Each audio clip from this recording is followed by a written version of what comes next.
സിന്ധു നദീജല കരാർ മരവിപ്പിച്ചത് കേന്ദ്ര സർക്കാരിന്റെ അപൂർവ നീക്കമാണ്. യുദ്ധകാലത്ത് പോലും പുനഃപരിശോധിക്കാത്ത കരാറായിരുന്നു ഇത്.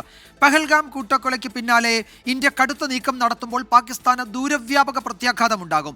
എന്താണ് ഈ കരാർ എന്ന് പരിശോധിക്കാം. സിന്ധു നദിയുടെയും പോഷക നദികളുടെയും ജലം പങ്കിടുന്നതുമായി ബന്ധപ്പെട്ടുള്ള സുപ്രധാന ഉടമ്പടിയാണ് സിന്ധു നദീജല കരാർ. 1960-ൽ ഇന്ത്യൻ പ്രധാനമന്ത്രി ജവഹർലാൽ നെഹ്റുവും Pak president field marshal Ayub ഖാനും കറാച്ചിയിൽ വെച്ചാണ് കരാർ ഒപ്പിട്ടത്. പാകിസ്ഥാനിലെ പ്രധാന പ്രവിശ്യയായ പഞ്ചാബിലേക്ക് കൃഷിക്കാവശ്യമായ വെള്ളമെത്തിക്കുന്നത് ഈ കരാർ വഴിയാണ്. ഉടമ്പടി പ്രകാരം ബിയാസ്, രവി, സത്ലജ് എന്നീ നദികളിലെ ജലത്തിന്റെ പൂർണ്ണ നിയന്ത്രണം ഇന്ത്യയ്ക്കാണ്. സിന്ധു, ചെനാബ്, ഝലം എന്നിവയിലെ ജലത്തിന്റെ നിയന്ത്രണം പാകിസ്ഥാനുമാണ്. ലോകബാങ്കിന്റെ നേതൃത്വത്തിൽ 9 വർഷത്തോളം നീണ്ട ചർച്ചകൾക്കൊടുവിലാണ് കരാർ സാധ്യമായത്. കരാർ അനുസരിച്ച് ഇന്ത്യയ്ക്ക് പടിഞ്ഞാറൻ നദികളിലെ ജലം പരിമിതമായ ജലസേചന ആവശ്യങ്ങൾക്കും വൈദ്യുതി ഉൽപാദനം, ഗതാഗതം, മത്സ്യകൃഷി തുടങ്ങിയ ആവശ്യങ്ങൾക്കും ഉപയോഗിക്കാൻ അനുമതി നൽകുന്നുണ്ട്.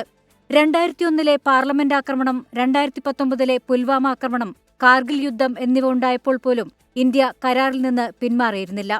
1965-ലെയും 1971-ലെയും ഇന്ത്യ പാക് യുദ്ധകാലത്ത് പോലും കരാർ തുടർന്നു.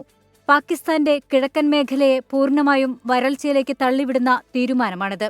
കാർഷിക പ്രവർത്തനങ്ങൾ നിലച്ചാൽ സാമ്പത്തിക പ്രതിസന്ധിയിലൂഴലുന്ന പാകിസ്ഥാന് അത് ഇരട്ട പ്രഹരമാകും.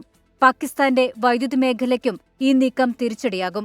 സിന്ധു നദീജല കരാർ മരവിപ്പിച്ചത് പാകിസ്ഥാനെതിരായ ഇന്ത്യയുടെ സർജിക്കൽ സ്ട്രൈക്കാണ്.